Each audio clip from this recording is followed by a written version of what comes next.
श्री वल्लभाधीश की जय। गिरिराज धरण की जय। श्याम सुंदर श्यामने महाराणी की जय। श्री गुसाई जी परम दयाल की जय। श्री गोकुल नाथ की जय। दाव दयाल की जय। श्री नवनीत प्रिया लाल की जय। अपने माथे व्याता सेव्य स्वरूप की जय। बधाई वैष्णव ने जाजा करीन जय श्री कृष्ण। आवा दिवसों भगवान कोई नहीं ना आपे। उगो एवो आयथमो यमुनाजी ने तीर। आज आ अत्यारे तबक्कामांथी हूँ पसार थाउं छुं। जे अशक्ति ने जे पण सांजे थोड़ीक वार सत्संग करीए तो मारू मन प्रफुल्लित थाय ने तमे बधाई मने जुओ तो तमे बधा जरा मनथी खुश थाओ के ईलाबेन जीवे छे। केटला बधा फोन आवता था। काले बधाए विडियो जोयो, फोन बंद थई गया। बधाने थयुं के ना धीमे धीमे हवे तबियत सुधारा तरफ थई रही है। हाँ, पर रोग हमेशा आवे हाथी वेगे ने जाए कीड़ी वेगे।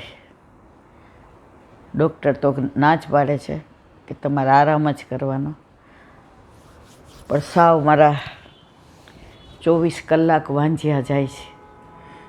एटले थोड़ीक वार जे वल्लभ करावे ए सत्संग करीए। अत्यारे ग्रीष्म ऋतु,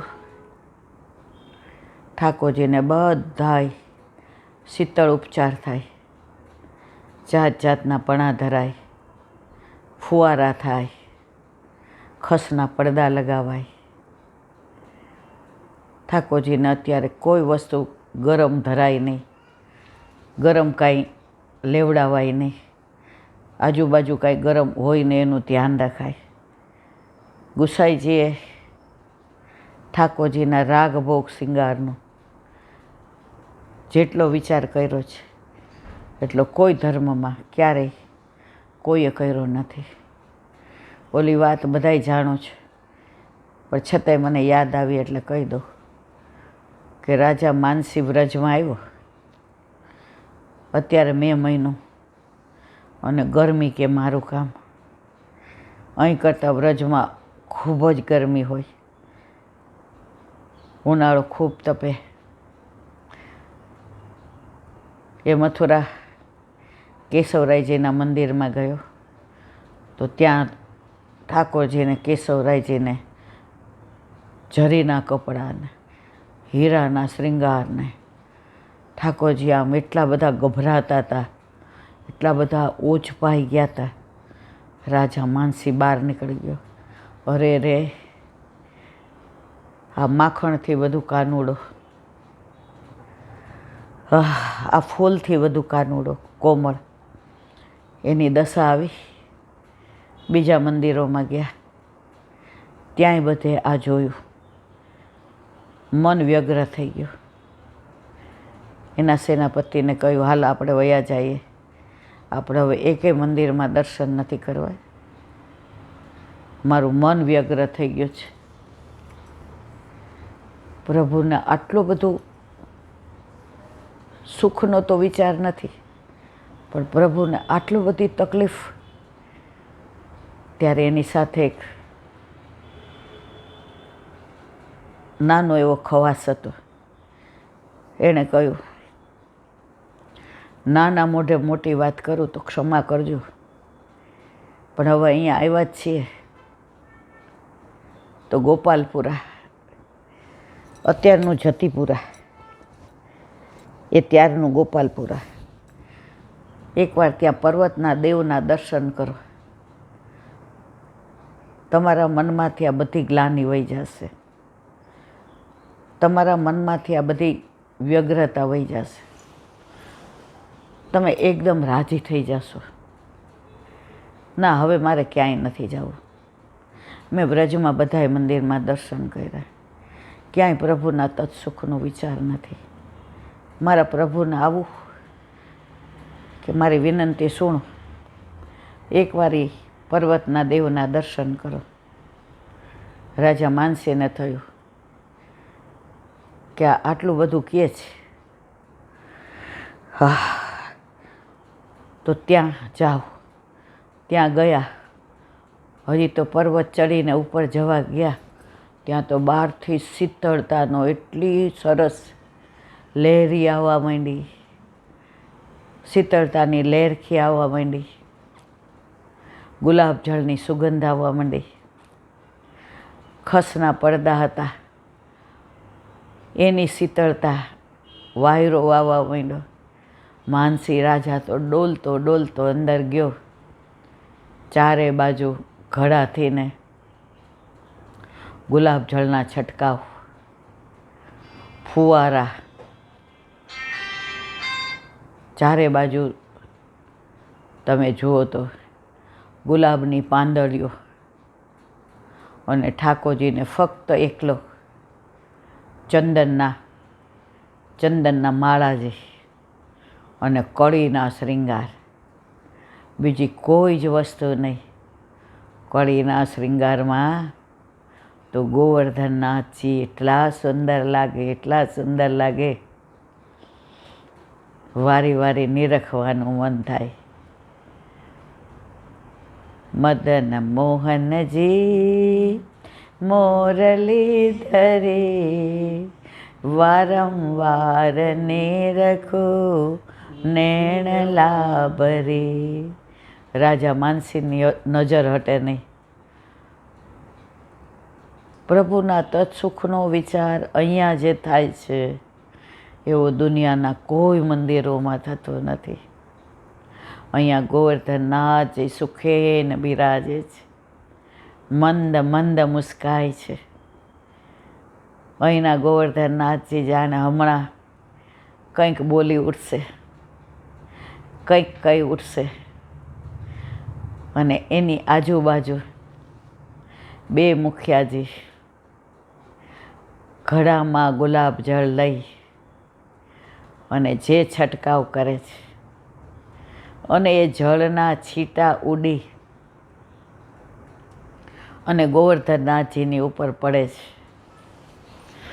અને ગોવર્ધનનાથજી જે પુલકિત થાય છે, એક એમના રૂહાની અંદર જે પુલકિતતા, એ દર્શન રાજા માનસીને થાય છે. સાક્ષાત દંડવત પ્રણામ કર્યા.